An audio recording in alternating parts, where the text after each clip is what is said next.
Shrimad home remedies में आपका स्वागत है और हम आपको बताएंगे कि कलयुग में क्या होगा। पांडवों का अवकाश समाप्त होने में कुछ शेष वक्त रह गया था। पांचों पांडव और द्रौपदी जंगल में छुपने का स्थान ढूंढ रहे थे। उधर शनिदेव की आकाश मंडल से पांडवों पर नजर पड़ी।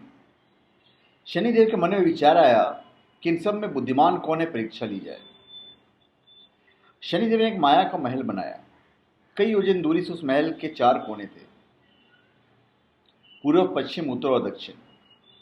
अचानक भीम की नजर महल पर पड़ी और वो आकर्षित हो गया। भीम युधिष्ठिर से बोला, भैया मुझे महल देखना है। भाई ने कहा, जाओ। भीम महल के द्वार पर पहुंचा। वहां शनिदेव दरबान के रूप में खड़े थे। भीम बोला, मुझे महल देखना है।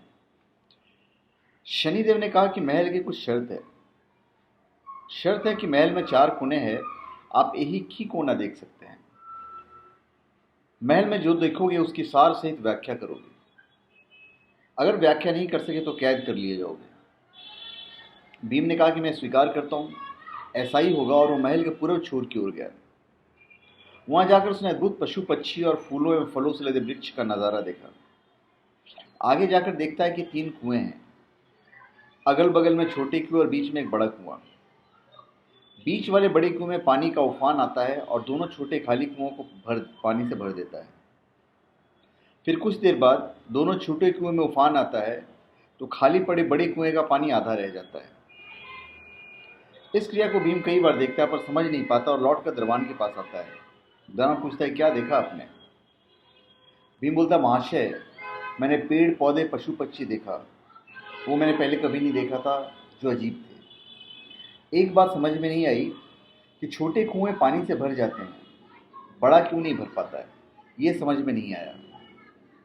दरबान बोला कि शर्त के अनुसार आप बंदी हो गए हैं और अब बंदी घर में बैठा दिया गया। अर्जुन आया और बोला, मुझे महल देखना है। दरबान ने शर्त बता दी और अर्जुन पश्चिम वाले छोर की ओर चला गया।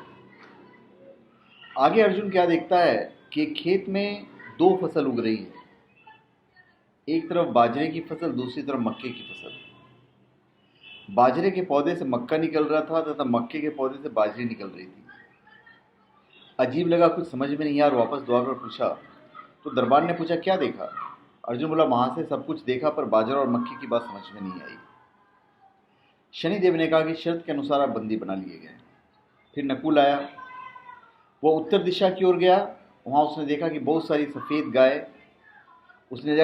सफ़ेद गायें जब उनको भूख लगती है तो अपनी छोटी बच्चियों का दूध पीती है। उसे कुछ समझ में नहीं आया और द्वार पर आया।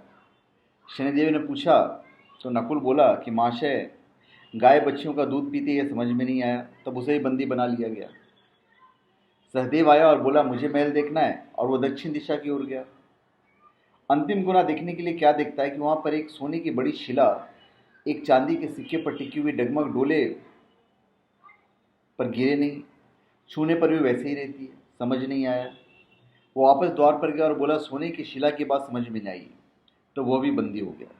जब चारों भाई बहुत देर आए तब युधिष्ठिर को चिंता हुई और वह भी द्रौपदी सहित महल में गए। भाइयों के लिए पूछा तब दरबान ने बताया कि शर्त अनुसार बंदी है। युधिष्ठिर बोला, भीम तुमने क्या देखा? भीम ने कुएं के बारे में बताया। तब युधिष्ठिर ने कहा, यह कलयुग में होने वाला एक बाप 2 बेटे के पेट तो भर देगा, परंतु 2 बेटे मिलकर एक बाप का पेट नहीं भर पाएंगे। और भीम छोड़ दिया गया। अर्जुन से पूछा कि तुमने क्या देखा? उसने फसल के बारे में बताया। तो युधिष्ठिर ने कहा, यह भी कलयुग में होने वाला वंश परिवर्तन, अर्थात ब्राह्मण के घर शूद्र की लड़की और शूद्र के घर बनिए की लड़की ब्याही जाएगी। अर्जुन भी छूट गया।